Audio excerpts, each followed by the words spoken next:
है सम्यक दृष्टि। सम्यक दृष्टि सुनने के लिए नहीं आती। सम्यक दृष्टि आएगा, मिथ्या दृष्टि आएगा, देखेंगे चेतनोदय तीर्थ क्षेत्र कैसा बना है, कैसा बना है। और सम्यक दृष्टि आएगा, चलो चेतनोदय तीर्थ क्षेत्र कैसा आनंद आता है, वो आनंद लेने के लिए आएगा, जानने के लिए नहीं आएगा। वो नमोस्तु करने आएगा, वो पूजा करने आएगा, वो पंचकल्याण में भाग लेने आएगा, वो पंचकल्याण देखने नहीं आएगा, वो पंचकल्याण में पार्टिसिपेट करेगा, वो देखने नहीं आएगा। देखें कैसा पंचकल्याण हो रहा है, कैसा तीर्थ क्षेत्र बना है। ये सब मिथ्या दृष्टि है, ये सब अभी सम्यक दर्शन नहीं, अभी वो सैंपल भर रहा है कि चलो देख के, सुना है मूर्ति आई है, चलो देख के आता हूं। ये सब तुम्हारी भूमिकाएं हैं। और जब तुम्हें मन आया कि चलो तीर्थ क्षेत्र है, वंदना करके आता हूं, सम्यक दृष्टि हो गई। चलो पंचकल्याणक हो रहा है, अपने जीवन को धन्य करता हूं। पंचकल्याणक देखना नहीं, पंचकल्याणक देखने नहीं, पंचकल्याणक हो रहा है, चलो उसमें अपने जीवन को धन्य करता हूं। आहार देने के लिए आ रहे हो, चलो महाराज का आहार देने आता हूं। नहीं, मिथ्या दृष्टि हो। आहार देना है, मिथ्या दृष्टि हो। आहार देकर के जीवन धन्य करना है, सम्यक दृष्टि। वो अपोज हो गया। महाराज जी हैं, आए हैं, मुझे आहार देना है, हुआ है, क्रिया है, कर्तव्य है, कोई भी कारण। लेकिन नहीं, मुझे आहार देना का तो क्रिया है, मुझे तो अपना जीवन धन्य करना है, कर्मों का क्षय करना है। ऐसा परिणाम उसी दान में आ गया। ये सम्यक दृष्टि की क्रिया है, सम्यक दृष्टि। विधान में पंचकल्याणक में तुम आए हो, सब आएंगे, देखने आएंगे, बहुत चर्चा है। चेतनोदय तीर्थ क्षेत्र की चारों तरफ चर्चा हो रही है।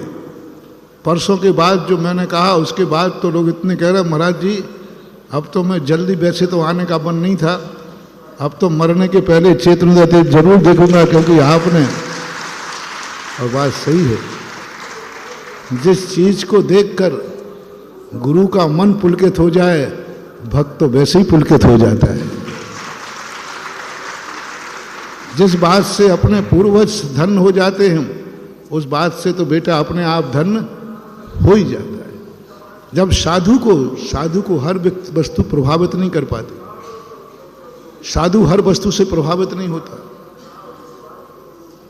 उसमें निमित्त शक्ति बहुत कमजोर होती है। साधु की उपादान शक्ति बलजोर होती है, निमित्त शक्ति कमजोर होती है। गृहस्थ की उपादान शक्ति कमजोर होती है, और निमित्त शक्ति, निमित्त से बहुत जल्दी प्रभावित होता है, बहुत जल्दी प्रभावित, चाहे अच्छा निमित्त हो या बुरा निमित्त हो। थोड़ा सा बुरा निमित्त मिल जाए, परिणाम क्या हो जाएंगे, पूरे हो जाएंगे। अच्छा निमित्त मिल जाए तो अच्छा, थोड़ी सी बात में अपन को, गृहस्थ का नियम है, निमित्त बुद्धि होती है उसकी, निमित्त बलजोर होता है, उपादान कमजोर होता है।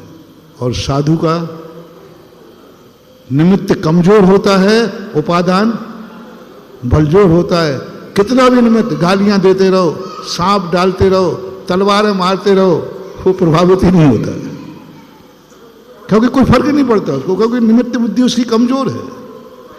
कितने बुरे निमित्त मिलते हैं, कितनी बुरी वस्तु देखने में आती हैं, कितनी बुरी वस्तु सुनने में आती हैं, कितनी बुरी वस्तु रास्ते में मिलती हैं, साधु प्रभावित नहीं होता। राग के निमित्त भी सामने आते हैं कि नहीं, बोलो, आते हैं। निमित्त शक्ति कमजोर है, उसको रागी उत्पन्न नहीं होता।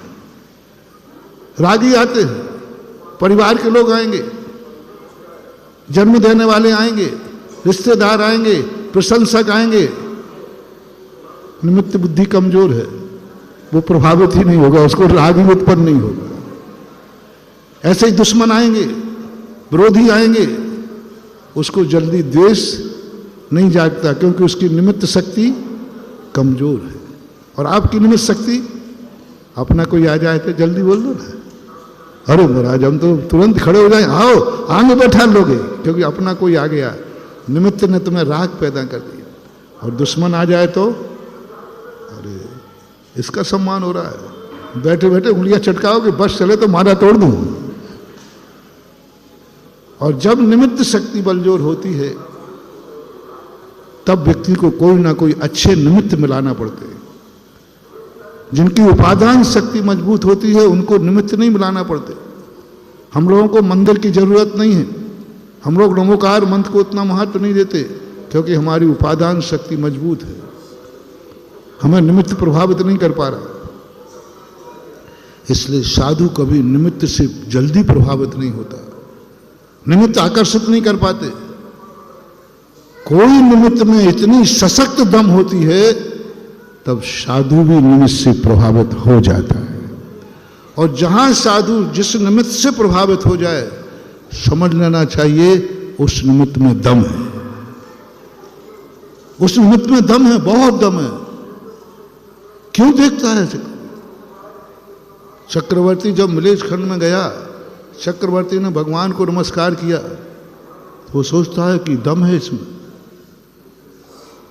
बहुत दम है, क्योंकि जहां चक्रवर्ती नमस्कार कर रहा है। मुनि महाराज क्यों प्रभावित हो गए? मुनि महाराज ने प्रशंसा कर दी उस मूर्ति की। लोग क्यों मानते हैं कि महाराज ने मूर्ति की प्रशंसा की है? क्योंकि वो जानते हैं कि महाराज ऐसे ही प्रभावित होने वाले नहीं। महाराज यदि प्रभावित हैं तो उस मूर्ति में कोई ना कोई दम है। वो दम तुम्हारी देखने में ताकत नहीं है, तुम्हारी तुम नहीं देख सकते। किसी चीज को देखकर यदि साधु का आत्मा रूह रोमांचित हुई है, मन पुलकित हुआ है, समझ लेना चाहिए उस क्षेत्र की भूमि में कोई दम है।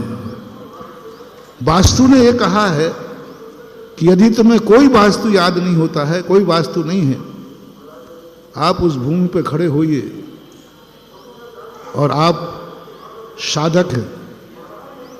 यदि आपके अंदर एक रोमांच उत्पन्न हो जाए समझ लेना वो वास्तु 100% शुद्ध ही निकलेगी।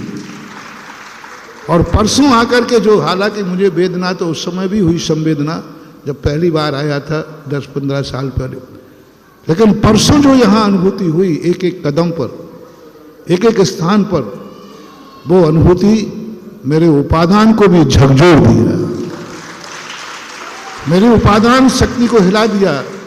और मैं परसों से ही तुमसे प्रशंसा कर रहा हूं, जरूर इस निमित्त में दम है जिसने उपादान प्रधानी को भी आकर्षित कर दिया। आना था मुझे परसों 9 तारीख को, लेकिन इतना आकर्षण हुआ कि आ गया मैं 7 तारीख को।